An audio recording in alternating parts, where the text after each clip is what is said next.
Hi and welcome to Innovators number 14. Could you imagine if we still had to record live in one take with no chance of editing or overdubbing? Would the music we now write even be possible to create?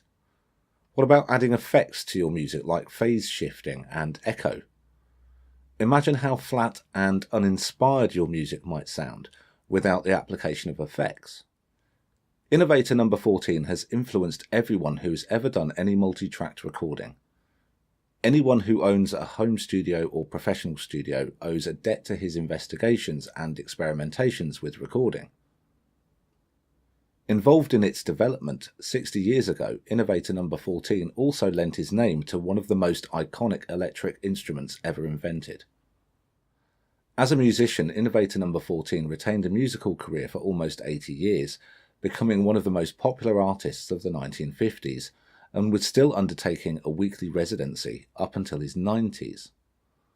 I'd like to introduce Innovator number 14, Les Paul. When describing genre and guitar technique development from jazz to rock, noted British critic Charles Shaar Murray describes, "If anybody is the missing link between Charlie Christian and Jimi Hendrix, it's Les Paul. He was the first person to really understand the extent to which the electric guitar was a new instrument, as different from the acoustic, as a Hammond organ is from a Steinway piano, or a car from a horse." An innovative musician and recording artist who developed the solid body electric guitar, Les Paul was born Lester William Polesfuss on June 9, 1915 in Waukesha, Wisconsin. By at least one account, Paul's early musical ability wasn't superb. "Your boy Lester will never learn music," one teacher wrote his mother. But nobody could dissuade him from trying, and as a young boy he taught himself the harmonica, guitar and banjo. Coupled with Paul's interest in playing instruments was a love for modifying them as well. At the age of 9 he built his first crystal radio set. At 10 he built a harmonica holder out of a coat hanger, and then later constructed his own amplified guitar. As a teenager, known as Red Hot Red, Les regularly performed his guitar and harmonica at a local drive-in restaurant. He was convinced his tips would increase if the people in the back of where he was playing could hear him, so he amplified his voice by mounting the mouthpiece from his mother's telephone on a wooden broom handle and wiring it to her radio. And that worked fine until he was handed a note from someone in the back. "Red, your voice and harmonica are fine, but your guitar's not loud enough." After that, Les decided to amplify his guitar by taking the tone arm off his father's phonograph, jamming the needle into the guitar bridge, taping the arm in place and wiring it to his father's radio. And Les had his first electric guitar, but the guitar didn't really sound how he wanted it to. It should be noted that this was 1928, 3 years before the first commercial electric lap steel Hawaiian guitar was released, and 8 years before Gibson developed their first conventional electric guitar. Plus also Les was a teenager at the time. He was determined to record his music so he could study his sound and improve on it, and his father was a part owner of an automobile dealership, and with the help of the chief mechanic at his father's business, Les assembled a lathe using a flywheel from a discarded Cadillac, several endless belts from his dentist and other parts. Les could then emboss his recordings onto aluminium discs, and he made his first recording using a nail to record on the aluminium disc as he strummed a few chords on the guitar. Les was only 14 years old when he built this recording device, but it began a quest for a sound he would continue his whole life.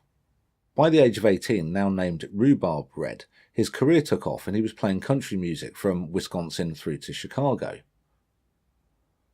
Not content to be strictly a country musician, he had developed an interest in jazz, and by the mid-1930s had moved to Chicago, changed his name again to Les Paul, and formed the Les Paul Trio.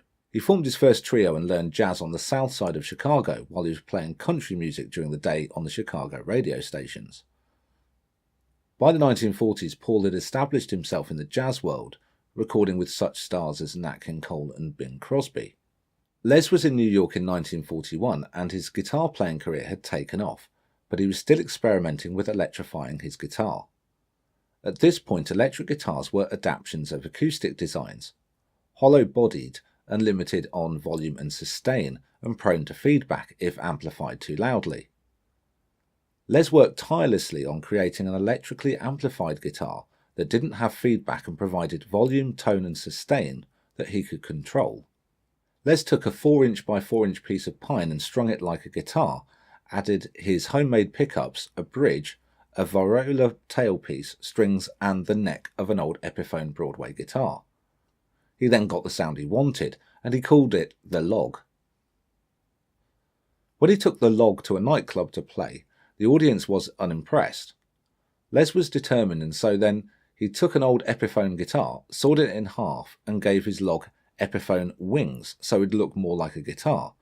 He then took the log with wings to the same nightclub, played a few tunes, and the audience couldn't stop talking about this new sound. Les concluded that people hear with their eyes. This was essentially the first solid-bodied electric guitar.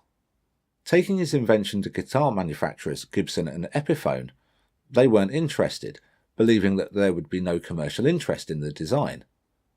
However, late to the game, it would be 10 years later when Gibson would come to Les and ask for his involvement and endorsement of their first solid-bodied electric guitar in 1951.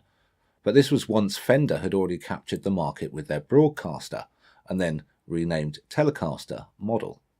In 1951, Gibson called Les and worked closely with him to design and build what has become the Gibson Les Paul solid-body electric guitar.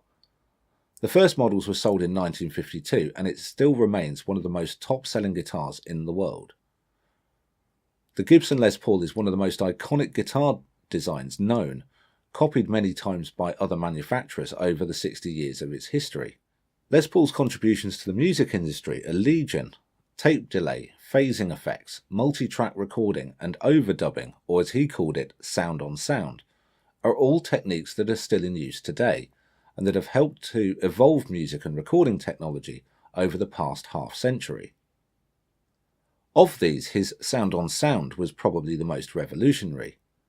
Never before had recording allowed or been used for making multiple recorded tracks that could be played in tandem, creating a whole new sonic world for musicians and engineers to explore. In 1945, Les built a recording studio and workshop in the garage of his Hollywood home.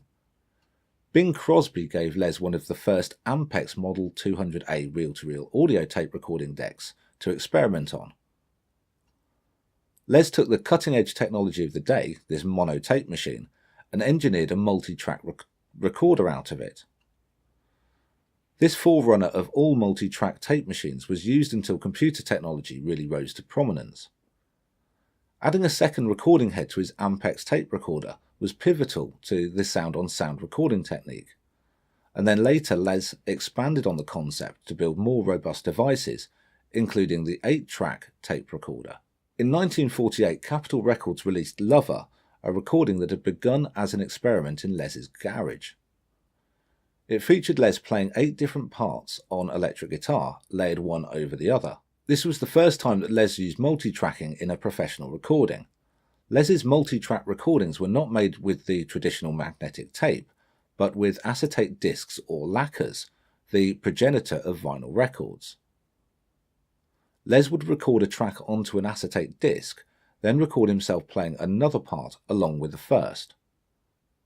Using this acetate disc method to record parts at different speeds with delays in half-speed and double-speed sounds, he created what would become his signature sound, multi-track echoes with fast trills and riffs. A world of reverb, phase-shifting, echo, slapback, overdubbing, tape delay, close miking, sound sped up and slowed down. With this, Les had created the recording techniques that today's music and recording artists use every day. Next came perhaps his most iconic recording, Les Paul and Mary Ford's version of How High the Moon. It topped the Billboard singles charts for 9 weeks in 1951 and marked a tipping point with the prevalence of the sound-on-sound technology that Les had developed. It was a layered overdubbed recording that highlighted not only Les's guitar prowess, but also the true capabilities of multi-tracking. It was a watershed moment for the possibilities with this technology. In addition to this, the couple had more than 3 dozen hits together, all of them utilising the recording techniques that Les Paul had created in his studio. So why does Les Paul deserve the title of innovator? Where would studio recording be today without Les Paul? As I mentioned earlier, imagine if you couldn't multi-track or overdub or add effects to your music. How flat and two-dimensional would it sound? Les Paul was an extraordinary man who helped to change the music industry enormously. He did it all through the invention of multi-track recording, later transferring the process from acetate discs to tape recording, and through experimenting with solid-body electric guitars, bringing his idea to Gibson and eventually designing one of the most popular guitar models ever. Discussing his inquisitive mind, Les Paul once said, "Once you achieve something, when it comes clear to you, then you're saying, well, that's easy, nothing to it. But getting there will keep you awake at night." It always comes back to the desire to find something out and being stubborn enough not to quit until you get to where you want to go. Les Paul was inducted into the Rock and Roll Hall of Fame in 1988, and in 2005, the year of his 90th birthday, he was inducted into both the Songwriters Hall of Fame and the National Inventors Hall of Fame. There his name sits alongside inventors such as Thomas Edison. As Laura Lambert states in the book Inventors and Inventions, Volume 4, indeed, for his countless contributions to the technology behind modern music, some have called Les Paul the Edison of pop. As the Epiphone Guitar Company state on their website, it might take another 90 years to unravel everything Mr. Paul created, recorded, collected, and participated in. There is hardly a musical invention or event that he didn't participate in. Thanks for watching. See you next time.